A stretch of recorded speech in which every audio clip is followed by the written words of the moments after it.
I got recruited to play basketball from schools all over the country. And here's how I learned how to sell. College basketball coaches and football coaches in America are the greatest salesmen on this earth. And here's why. They don't sell tangible products.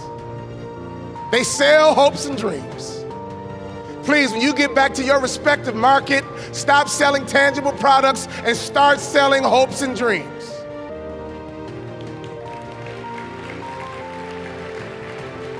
You must understand that people buy based on emotion. If you sell tangible products, you will be like everybody else. But if you learn how to sell hopes and dreams, coming to the $1 Million Round Table will be an annual pilgrimage.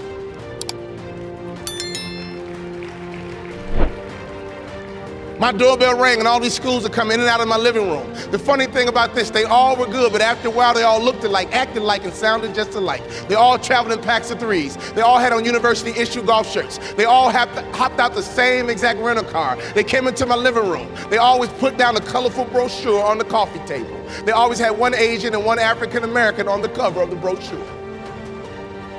And that's when I learned the word propaganda. You're trying to convince me that Iowa is diverse. And after a while, they all looked alike, acted alike, and sounded just alike. At 17 years old, I went to my mom, I went to my dad, and said I had to make a tough decision, but they all look just alike. At 17 years old, I was begging for someone to differentiate. I don't know about you, but I hate making tough decisions. I hate making tough decisions. I love no-brainers. When I make no-brainers, I don't second-guess my decisions. When I have to make a tough decision, I always have this thought in the back of my head that I'll make the tough decision. There's people in your community, when they're looking for a financial advisor, they don't want to make a tough decision. When you come into their home, when you leave their office, your presence should be a no-brainer. As soon as you leave, they should say this: I have found my financial advisor, I have found my insurance agent, because it is a no-brainer.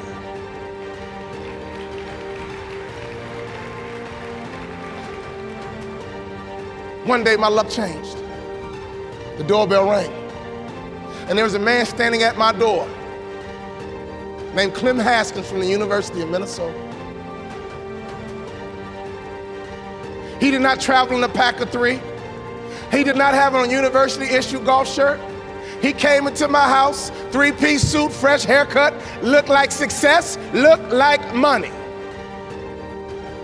For the life of me, I can't figure out why a financial advisor would come into someone's home and not look like success and not look like money. Let me help you out. If you're gonna come into my house and trying to convince me to give you my money to manage, you should look like you have some money yourself.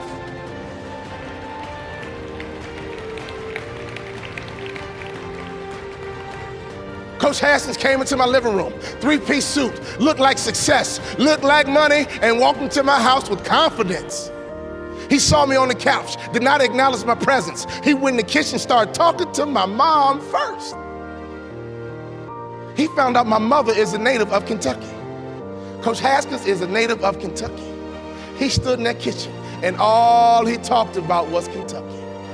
Oh, he was good. Oh, he was smooth.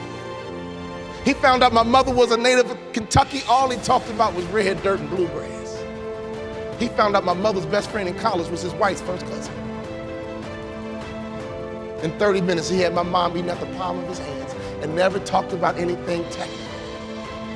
He got done with my mom and went in the den and started talking to my dad. He said, Mr. Bond, I run my program with order. My dad ran his high school with order. Mr. Bond, I run my program with discipline. He ran his high school with discipline. He said, Mr. Bond, I don't know about you, but I'm a country boy from down south. I'm watching this man work my parents over. He said, I don't know about you, Mr. Bond, but I'm a country boy from down south. And I might lose you right now, Mr. Bond, because most coaches will come in here and lie to you and guarantee you some playing time. Not me, Mr. Bond. Where I come from, there is no free ice cream, Mr. Bond. I don't know about you, Mr. Bond, but I'm a country boy from down south. And if your son plays for me, he will get nothing free. He must earn his playing time.